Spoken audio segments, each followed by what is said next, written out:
Coucou tout le monde, bienvenue dans cette nouvelle vidéo pour Crazy Little Craft. Je commence un peu comme d'habitude par un format rectangulaire d'une taille relativement classique puisque ça fait 11,5 par 15 comme vous l'avez vu noté au dos de ce papier 300 g China Douglas.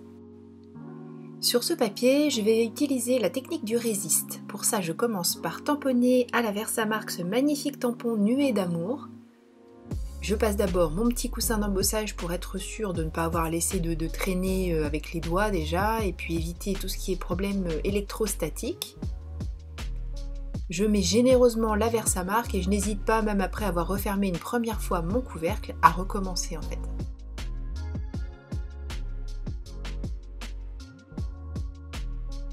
Pour être sûr que j'ai mis de l'encre vraiment partout, je n'hésite pas à regarder en faisant briller dans la lumière. Et quand je vois que tout est nickel, je peux verser ma poudre à embosser. C'est une poudre à embosser Wow blanche. Comme là je vais en mettre beaucoup, je n'utilise pas la technique où je mets directement mon papier dans ma petite boîte. Je me mets sur un papier, je verse généreusement, je tapote pour être sûr que tout mon tampon est bien recouvert de poudre. Et quand c'est le cas, je range la poudre. Et pour faire fondre, je me mets sur mon couvercle en métal pour éviter de trop déformer mon papier, même si là c'est un papier 300 g, ça a quand même tendance à bouger un petit peu, donc je préfère me mettre dans mon couvercle et ne mettre le pistolet à embosser qu'une fois qu'il a bien chauffé. C'est pour ça que vous me voyez tout ranger autour, c'est parce que pendant ce temps-là mon pistolet chauffe, et uniquement quand il est bien chaud, je le prends et je fais fondre la poudre.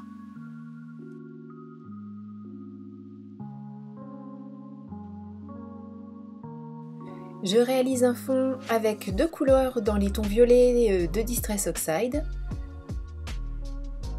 Je les mets de manière tout à fait aléatoire, un petit peu comme on le ferait avec un fond Galaxy, sauf que là je n'ai que deux couleurs.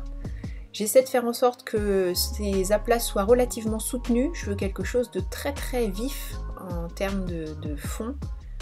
J'ai mis un petit papier pour ne pas mettre mes doigts dans l'encre, sauf que sur le petit papier il restait un petit peu de Crystal Drop qui n'était pas sec, donc forcément là où j'ai eu de la chance c'est que c'est sur un bord et que plus tard les bords je vais les recouper, donc je replie mon papier, je continue l'air de rien, voilà, bon c'est relativement caché en plus grâce à l'application de la Distress Oxide, donc même si je n'avais pas coupé c'était pas dramatique, j'ai vraiment eu la chance que ça se mette sur un bord.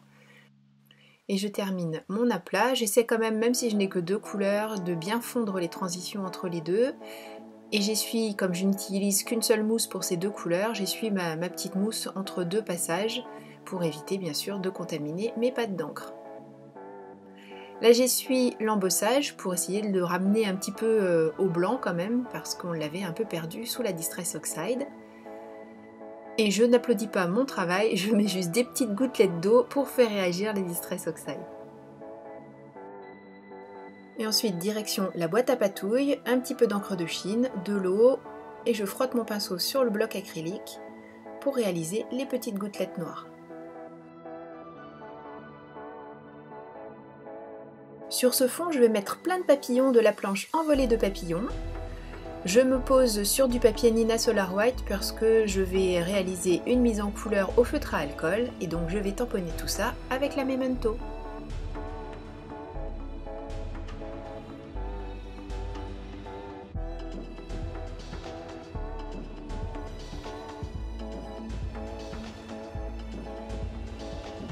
Alors pour la mise en couleur, on est dans du ultra simple, hein. Je ne fais pas du tout attention à ne pas dépasser les traits, je le fais même presque exprès, enfin je ne le fais pas volontairement, mais je veux dire c'est pas grave si ça se passe comme ça, puisque de toute façon je vais tout redécouper au plus près, je vais même leur couper leurs petites antennes, mais bon je les rajouterai après avec mon feutre noir, donc pas de panique. Et puis je vais faire des petits dégradés mais très légers avec du orangé et puis du vert, pour créer un petit contraste intéressant, sachant que le vert on ne le percevra pas vraiment comme du vert puisqu'il est mélangé au orange et au jaune, mais ça crée une petite couleur un peu différente et je trouvais ça plutôt sympa. Pourquoi j'ai choisi le jaune? Eh bien j'ai pris mon cercle chromatique, j'ai regardé la complémentaire du violet et c'était le jaune, donc je trouvais que ça se mariait très bien et ça fait quelque chose de très peps, je suis vraiment contente du résultat. Je ne savais pas du tout comment j'allais faire mes papillons et je me suis dit après tout prends ton cercle chromatique, regarde un petit peu ce qu'on te propose. Et puis je trouvais que ça se mariait plutôt bien. Maintenant encore un grand classique, le découpage en évitant de trop mordre sur le trait. Et puis de toute façon après, le passage du feutre noir pour cacher la tranche blanche, mais aussi pour éventuellement masquer les petits accidents de découpe. Je choisis aussi sur les papillons qui sont comme celui-ci de couper entre les deux ailes, parce que les petites je vais les coller directement et les grandes je vais les bomber un petit peu et mettre en dessous de la mousse adhésive pour donner un peu de relief.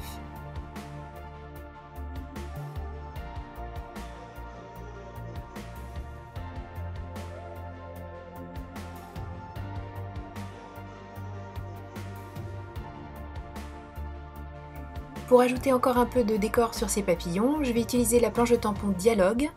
J'ai mis une feuille de brouillon dans ma presse de précision, c'est juste pour savoir à peu près où placer mes papillons. Voilà, comme ça je sais où va arriver mon motif, parce que je ne vais utiliser que cette bulle, parce qu'elle est assez grande, faite pour habiller tous les papillons. Je mets de l'encre, je referme, et ainsi de suite pour chacun de mes papillons.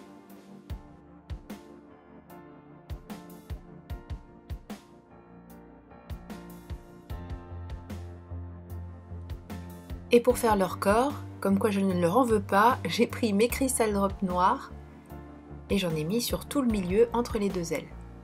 Et sur mes doigts, mais bon ça c'est un classique.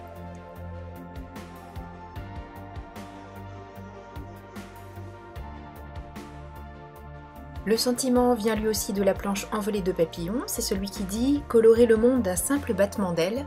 Et là aussi, je l'embosse en blanc sur fond noir, mais cette fois-ci, je vais directement dans ma petite boîte parce que mon papier est suffisamment petit. Et bien sûr, là aussi, j'ai fait préchauffer mon pistolet à embosser pour éviter de trop abîmer mon papier et je coupe au plus près du sentiment. Dans les découpes, j'en profite pour retailler le devant de ma carte. J'avais pris des précautions en le faisant un peu plus large, donc on a bien vu que j'avais eu raison puisque j'ai fait des bêtises avec cette goutte de Crystal Drop. Et donc maintenant je me retrouve avec un papier qui fait 10,5 par 15. Pour faire comme un petit cadre autour, j'ai pris la mousse que j'utilise pour l'encre noire. Je n'ai pas remis d'encre, j'ai utilisé juste ce qu'il reste sur ma petite mousse. Donc autant vous dire que ça met longtemps à sécher parce que l'encre noire, il y a fort longtemps que je l'ai utilisée et c'est de la Distress classique cette fois. Je vais commencer à installer tout mon petit monde et je me suis dit que ce serait sympa qu'il y ait le plus petit des papillons qui regarde vers la gauche, posé sur le sentiment. Donc je décale un petit peu le sentiment, sinon j'aurais eu tendance à le mettre dans le coin inférieur droit, ce qui aurait pu ne pas être le cas. En fait je m'aperçois que finalement c'est pas si bizarre, même s'il n'y a pas de petits papillons. Et au dos de l'aile du papillon, je vais mettre des petits carrés de mousse et de la colle sur son corps. Bien sûr, tous les petits endroits où j'ai mis du Crystal Drop sont bien secs. Bon, finalement, je n'ai mis qu'un carré de mousse. Ça faisait beaucoup d'œufs, il est petit lui quand même. Et pour le reste, pareil, carré de mousse sur les ailes sur le côté, après les avoir légèrement incurvées au doigt, hein, tout simplement. Donc sur les grandes ailes, parce que sur les petites, comme je vous l'ai dit, je vais mettre de la colle, ainsi que sur le corps pour vraiment garder cet effet bombé des ailes.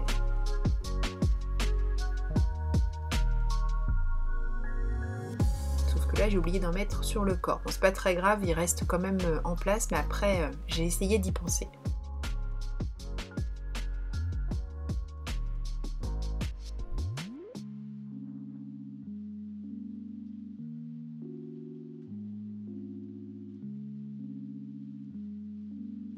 Maintenant que tout le monde est installé, je vais coller le tout sur un papier noir qui sera ma base de carte. Je laisse un fin cadre tout autour comme j'en ai l'habitude.